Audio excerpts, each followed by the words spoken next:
Hello, everybody. This is Eric Sullivan again. We're going to be talking about Python packages or libraries this time. So let's jump in. This is going to be a multi-part sequence of videos because there are lots of libraries out there, and I want to be able to cover some of the good stuff in each one of these.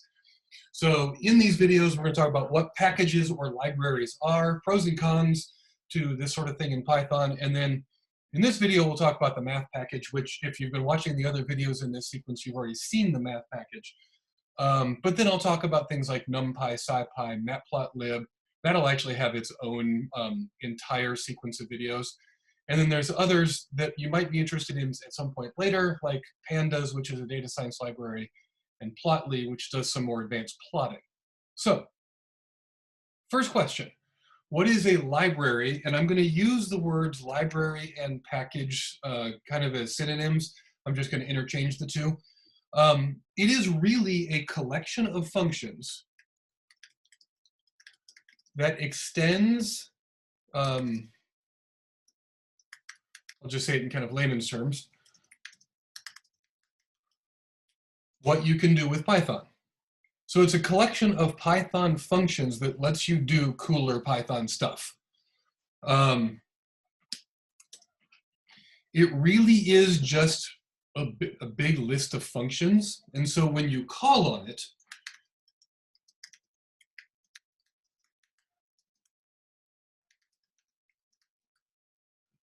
you're actually calling into like a directory in a computer. So for example, if you think about your computer structure, you've got a folder full of all your stuff, say for your math class. And inside that folder, you might have another folder for only the homework assignments, right? Well, it's kind of the same way. Think of Python as a big collection of functions. That's crude, but think of Python as a big collection of functions. And a library is a subfolder that has all of its own functions that work in a really kind of streamlined way. So let's just jump in with the math library, right? If we want to use the math library, I'm going to say something like import math. Okay, now if I do that, I can run this guy, I import math, nothing happens. But what that says is, hey, while I'm running this, go ahead and look in the math folder because there's a bunch of stuff in there.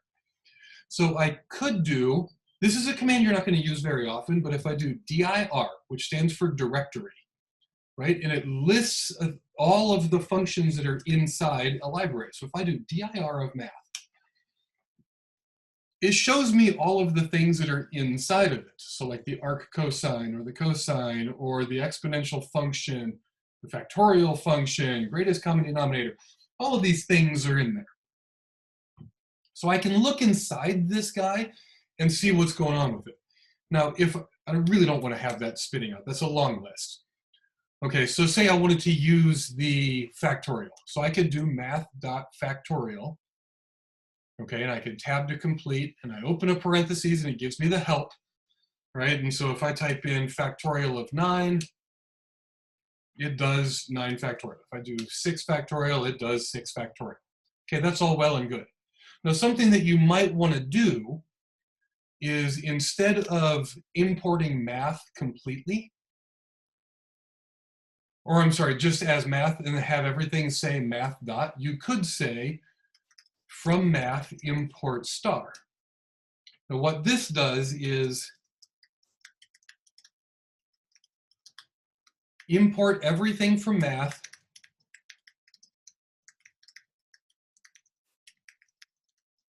and you will no longer need the prefix to call on it. I argue that this is a very, very bad idea in a lot of circumstances because if you think of Python, has got a whole bunch of functions that you can use. Math has functions it can use, and there might be some that are named exactly the same thing. If you just import them all, you're going to get confused as to which one is which. Now, the math library, not so much, but there are some libraries where you're going to have conflicts. But at this point, since I have imported everything, I could just do factorial, and it understands it. It does it, no problem. Whereas, I'm going to restart this thing here. Okay, so I've restarted. I'm going to comment that out. If I don't call on the library, it gives me an error. If I just call on the function without the library, it gives me an error. So you have to know which library you've loaded. Oops, I still don't want that one. Ah, dang it. Let's comment on that one. There we go. You have to know which library you've loaded and which functions you want to use in that library. Now, getting help is actually not so hard. If I'm just going to go to Google here and type in math library Python.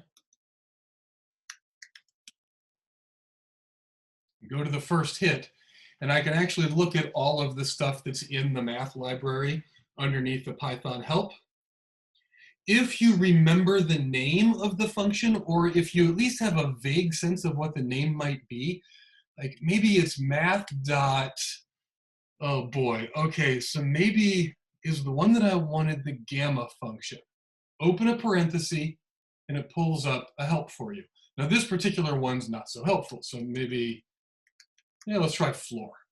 Returns the floor of x as, okay, so I can try 6.7, floor of 6.7, gives me 6. Okay, so there's a few ways to get help, and it takes a little bit of getting used to when you're first doing libraries.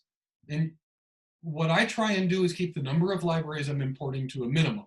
Math is one of them I use fairly frequently. NumPy I use all the time. And Matplotlib I use for most of my plotting routines. Otherwise, I don't really call on too many. Okay, watch the future videos for more information about libraries. See you there.